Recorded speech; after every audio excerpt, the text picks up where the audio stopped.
Cette vidéo contient du spoil. Bonjour les amis, c'est Doc, aujourd'hui une nouvelle chronique, aujourd'hui on va parler... Donc aujourd'hui on va parler d'animé de merde, en gros on va pas parler de Board Dream saison 2 qui est sorti, ni de Zombieland Saga, mais du truc qu'il y a eu avant, qui s'appelle donc Ongaku Shoujo, ou Music Girl en anglais. Mais en gros déjà les mecs sont pas foulés pour le nom de l'animé, alors l'animé, ce qu'il en vaut... L'histoire commence par... Attendez une seconde, pourquoi j'ai vu cet animé déjà? Ah oui, c'était dans ma liste tout seul. Donc j'ai regardé, et effectivement c'est bof, et pourquoi c'est bof? Eh ben, voyons ça ensemble. Donc l'histoire commence par la fin.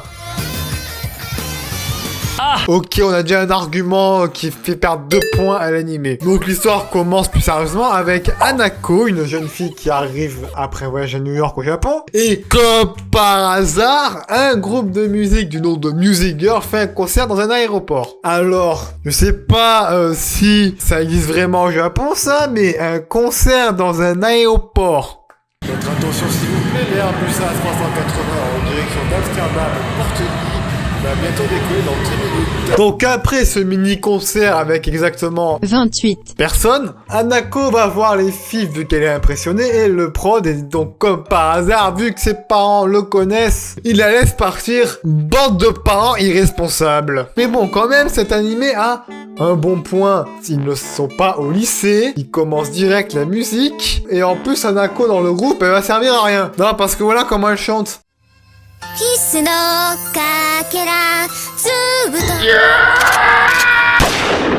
Et bon, finalement, Hanako est prise en tant qu'assistante du groupe dans le label de Pine Records. Et c'est déjà la fin de l'épisode 2.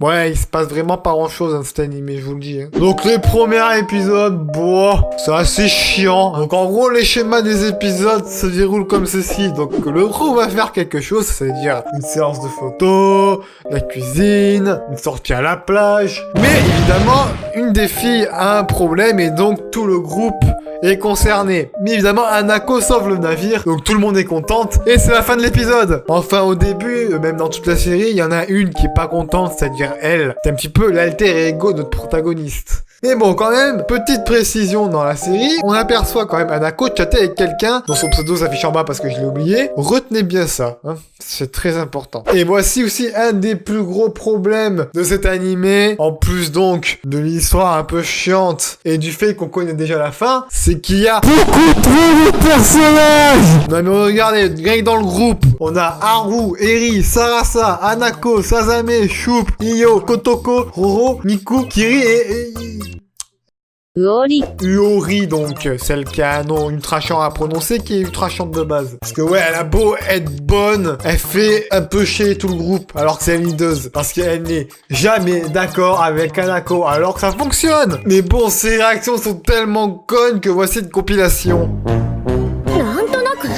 よくわからないのにそんないい加減なこと言ってハルさんは今日の仕事をキャンセルするのねしないよじゃあどうするのなんてことしてくれたの大事な時にこんなミスをするなんて Bref, après la moitié de la série, nous pourrons reprendre l'histoire des Music Girls pour montrer un peu un épisode à quoi ça ressemble. Après avoir libéré de sa bulle Iyo pour écrire la prochaine chanson du groupe avec Eri et mettre en confiance Shu pour remplacer la mannequin lors d'une séance photo, les gens entendent finalement parler du groupe, c'est tout ce que le groupe voulait, et bien évidemment le label. Et en plus de ça, la prochaine chanson est quasi prête.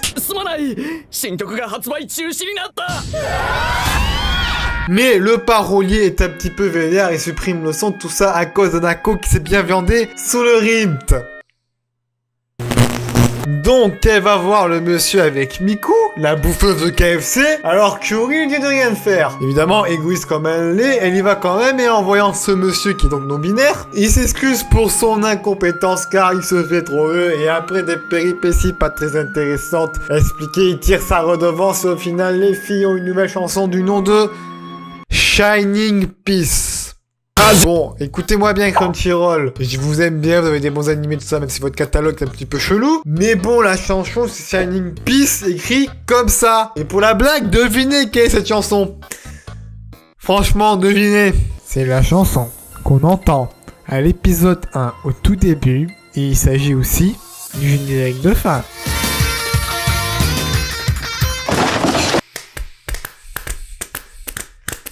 Et il est là. Le problème de cet animé, c'est que la seule musique importante, on te la spoil depuis le début, tu l'entends à la fin. En gros, c'est de la merde. même si c'est vrai que cette musique est assez bonne, hein, et que ça doit être drôle à faire en karaoké. Et en fait, je pense vraiment que sa note est due à tous ces petits problèmes depuis le début, et surtout celui-là et un autre qu'on va parler après, c'est qu'on est dans un anime musical et il n'y a pas de musique. Prenons un exemple. Par exemple, dans Zombieland Saga, quand c'est récente, dans les derniers épisodes, quand on décrit une des filles du groupe, bon c'est des zombies mais bon que je te dise, il y a toujours une chanson à la fin, clairement chantée, avec en plus les paroles, qui décrit un petit peu l'état de la fille. Et en plus il y a une chanson à chaque fin d'épisode, c'est cool. Mais là, il y en a mais pas vraiment. En gros les chansons c'est assez discrète, on ne les voit pas clairement chanter, hein, ce qui aurait été beaucoup mieux. Mais surtout, vous savez pourquoi ils ont fait ça? Allez franchement, devinez. Drop it.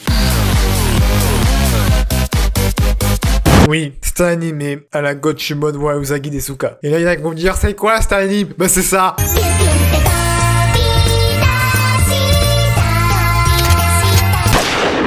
En gros, tu fais un animé qui est extrêmement moé, où t'as bien potentiel, et tu fais de la grosse merde. Et donc, au final, on fait ça pourquoi? Bah, pour vendre des CD audio de drama. Et en plus, dans le cas d'Ongaku Studio, vu que c'est carrément une série musicale, on peut peut-être penser qu'il y aura un jeu mobile. Parce qu'à la fin du générique, on peut voir des cartes avec marqué SR dans un coin supérieur. Et le pire, c'est que je dis pas ça comme ça. Tout cet animé, c'était un projet sérieux. Ils ont même mis le son sur iTunes. Ils ont même une photo dessus. Attention, tout ce que je dis n'est qu'une théorie de merde. Si vous avez des confirmations à ajouter, vous pouvez mettre en commentaire, même si je m'en bats les couilles. Et puis voilà le mauvais épisode, le pire. L'épisode 7, qui est donc un épisode piscine, comme tous les épisodes 7 d'animé. Et épisode piscine, c'est donc un épisode, souvent l'épisode 6 ou 7 d'une série, voire même 14-15 si ça fait 24 épisodes. C'est un épisode complètement osef, à la limite du filler, mettant en scène de protagonistes à moitié à poil pour le fanservice, et le scénario est uniquement mentionné à la fin pour cliffhanger scénaristique. En gros, c'est de la merde. Et donc, l'épisode 7...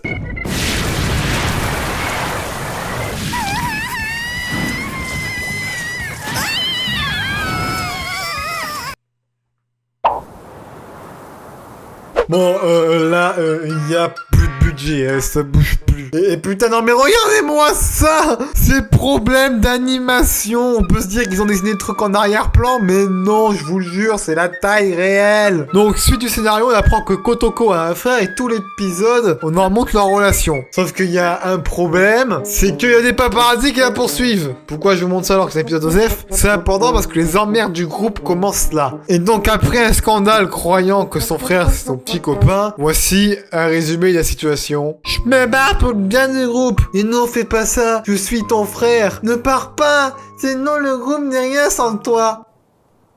Ok. Bah, on prend une belle photo alors.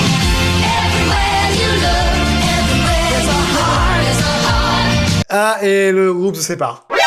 Attends, quoi? Bon, les meufs croient que c'est un prank, mais non, c'est de la vérité, car à cause du scandale, leur image est complètement détruite. En plus, leurs chansons se vendent très mal. Mais comme d'hab, Hanako et les autres vont parler au cadre, et en plus de ça, les 3 filles de S participent à une parodie du Avex Nation. En gros, sur les 12 meufs, il y en a que 3. Mais Erin n'est pas d'accord et veut que toutes les music girls participent, mais S se sépare.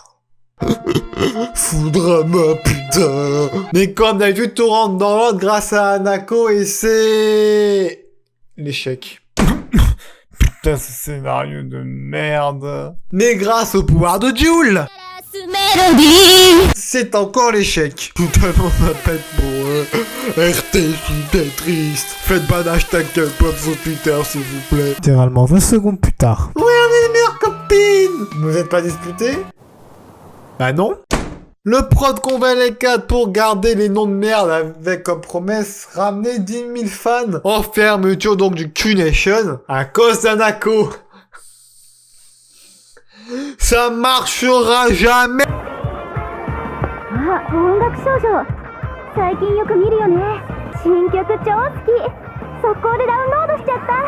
L'épisode d'après, épisode pas intéressant, on voit le groupe dans l'interview avec un fantôme d'Yori pour Kiri, avec son 1, 2, 3 soleils et la Ninja Warriors.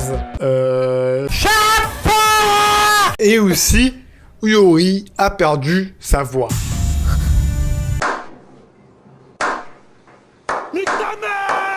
Mais à la fin de l'épisode, Yori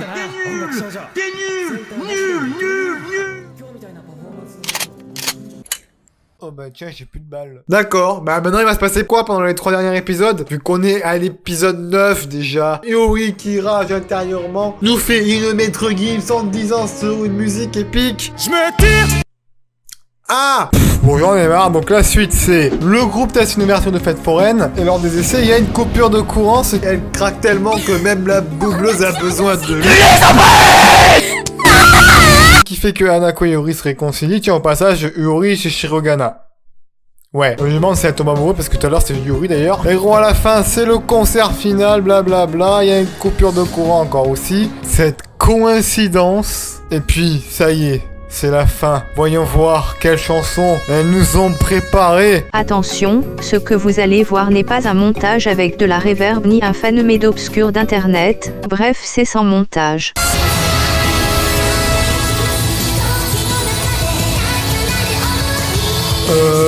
C'est la même musique que la fin, putain. Et bah tiens, et voici, je vous le jure, la fin de la série.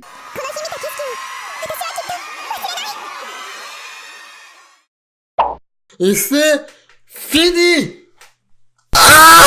Bon, au final, verdict. Mais c'est de la merde. Donc déjà, outre le fait de l'animation qui est un petit peu mal foutue à beaucoup de moments quand même, on est dans une série musicale et il n'y a pas de chanson. C'est quand même impressionnant ça. Tu vois une série musicale pour de la belle chanson, regarde pourquoi Love Live ça a super bien marché. L'histoire est inintéressante. Et bon, le coup de poignard final, ça reste quand même le fait que tu sais tout depuis le début. Bon, je sais que la musique, voilà, c'est drôle, mais écouter la même musique de fin pendant 3 mois et découvrir que cette musique c'est la musique de fin, c'est quand même pas cool quoi. Mais bon, je rentre pas dans les détails parce que c'est juste dans une chronique où je vais découvrir des trucs, même si c'est de la merde, voilà. Ça change des visual novels surtout. Mais bon, ce n'est pas grave, puisque même après avoir regardé cette série, vous pouvez chanter. Tous en chœur. Abonne-toi, abonne-toi, mets un pouce bleu, mets un pouce bleu.